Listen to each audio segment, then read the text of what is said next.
Meus amigos, deixa eu aproveitar o nosso canal aqui do YouTube, o canal do Cardinô, para antecipar algo que eu vou colocar no nosso programa na TV Jornal ao meio-dia. Era uma situação que todos estávamos ansiosos de saber a realidade, informações oficiais. O governo do estado fez uma entrevista coletiva e o secretário de Saúde de Pernambuco, André Longo, ele colocou com dados, com informações do próprio banco de dados da Secretaria de Saúde do Estado de Pernambuco, de que, nesse momento, não há aumento de casos de Covid no estado de Pernambuco, pelo menos como estava sendo anunciado desde o início da semana. Tá? Não existe. Inclusive, ele mostra dados estatísticos. E o que me chamou a atenção é que o secretário também falou sobre o número de internações por síndrome respiratória, é que muitas dessas internações elas não acontecem por conta da Covid. São outros tipos de vírus. Todos os anos, neste período, a partir de junho, julho, Pernambuco e outras partes do Nordeste do Brasil têm problema com síndrome respiratória aguda grave e antes não tinha Covid. Então, nós temos casos também que não são Covid neste momento.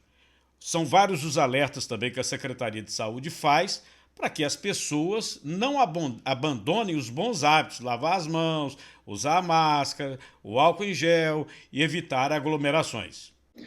Na última semana epidemiológica, a semana epidemiológica 44, que terminou no último sábado e fechou o mês de outubro, registramos uma situação de estabilidade em relação à semana anterior, quando comparamos os casos de síndrome respiratória aguda grave.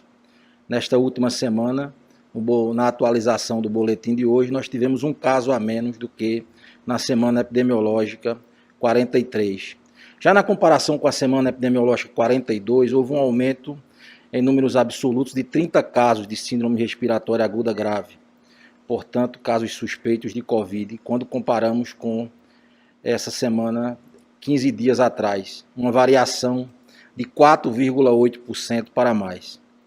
Em relação aos óbitos por CIRAG, tivemos uma queda de 14,8% na comparação com a semana epidemiológica 43 e de 8% quando comparamos com 15 dias com a semana epidemiológica 42. Dentro do próprio mês de outubro, terminamos este mês melhor do que começamos, com uma queda de 9,1% nas notificações de casos graves e de 25,8% nos óbitos. Isso quando comparamos a semana que abre o mês, a semana epidemiológica 41, com a semana epidemiológica 44, que fecha essa última semana. Portanto, mesmo com algumas flutuações que têm sido perceptíveis, outubro registrou os menores níveis da doença desde abril, em relação aos casos graves suspeitos. Houve 2.890 notificações, uma redução de 78,3% em comparação ao mês de maio. Todos sabem, foi o pico da doença, com 13.345 notificações. Também apresentaram os menores indicadores em relação às mortes por CIRAG, suspeitas, portanto, do novo coronavírus. Os 533 registros de outubro representam uma queda de 87,2% em relação a maio e de 39,7% em relação a setembro. É fato que tivemos oscilações entre algumas semanas, como já disse, mas Pernambuco, e muito se deve ao fato de termos atingido os níveis patamares mais baixos, sustentados abaixo de 60% em relação ao pico, o que caracteriza um patamar de vale. E com isso, com esses níveis baixos de notificação, podem ocorrer flutuações que podem, inclusive, ser frequentes e são mais facilmente perceptíveis. No entanto, até este momento, essas variações ainda encontram-se dentro de um patamar de estabilidade, sem uma tendência clara de aumento e sem grandes repercussões na análise por macro-região e também por gerência regional de saúde. Portanto, os dados precisam continuar sendo monitorados, como estão sendo pelo comitê, para que mudanças no cenário epidemiológico possam eventualmente ser acompanhadas. Ontem, inclusive, seguindo o que fiz na semana passada, quando me reuni com os hospitais, as entidades que representam o setor privado. Ontem eu me reuni com os representantes das unidades estaduais, as unidades públicas de referência, e o relato é de que houve, de fato, uma pequena elevação nas internações nessa última semana, mas esse aumento não tem sido motivado necessariamente pela Covid-19, são quadros de síndrome respiratória aguda grave, mas temos encontrado o diagnóstico de diversas outras manifestações de repercussão respiratória, e alguns têm relatado uma baixa positividade da Covid-19 quando da testagem desses casos de síndrome respiratória aguda grave. Para dar maior comodidade à população, isso é um anúncio importante, a partir da próxima quarta-feira, dia 11 de novembro, o governo de Pernambuco vai abrir mais um centro de testagem da Covid-19, no modelo drive-thru, tanto quanto o que hoje temos no centro de convenções. Essa é uma parceria com a Prefeitura do Recife, que está nos cedendo o Geraldão, no bairro da Imbiribeira, e nós vamos poder receber a população também por livre demanda, sem necessidade de agendamento. Então isso deverá estar disponível dentro da nossa programação de implantação lá na próxima quarta-feira.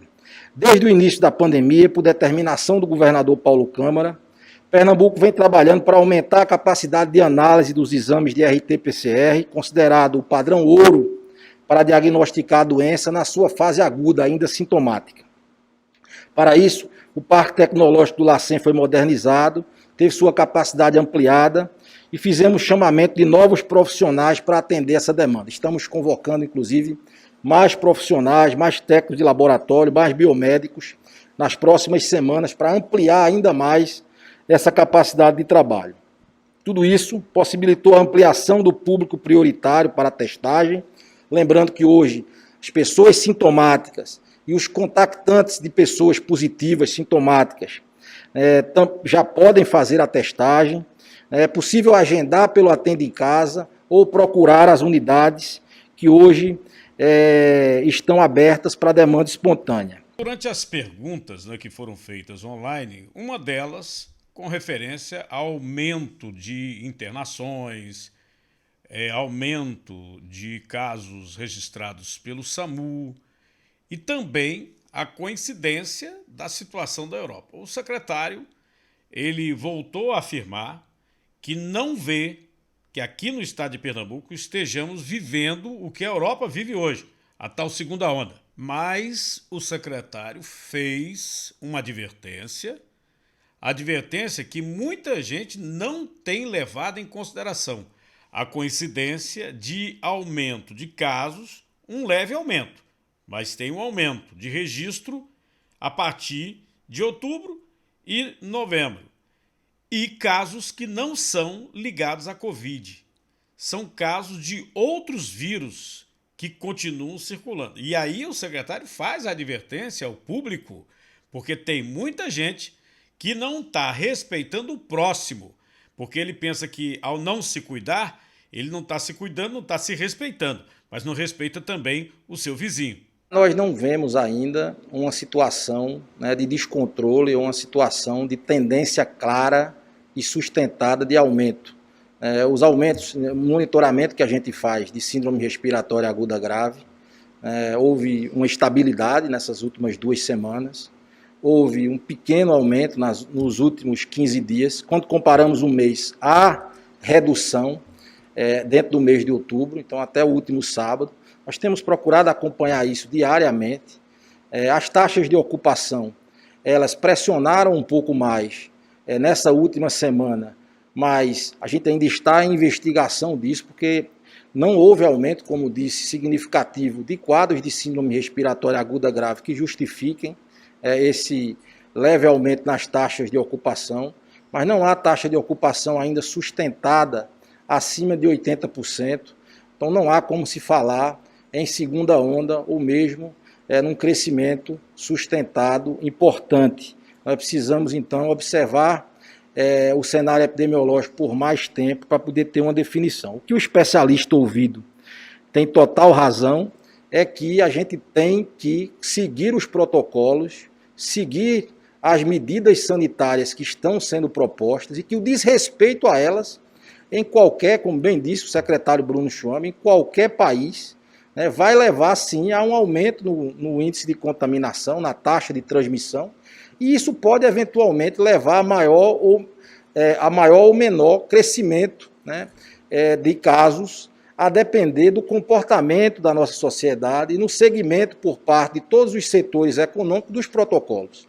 É perceptível e lamentável que a gente tenha um relaxamento das medidas sanitárias, em particular da utilização da máscara, sob os mais diversos pretextos. Há quem diga, eu já tive, não vou usar máscara, não está escrito em você que você teve a doença. Então, para respeitar o próximo, você deve usar máscara em todas as atividades que sair de casa, respeitar o decreto. É fundamental isso para diminuir a taxa de transmissibilidade, não só pela Covid-19.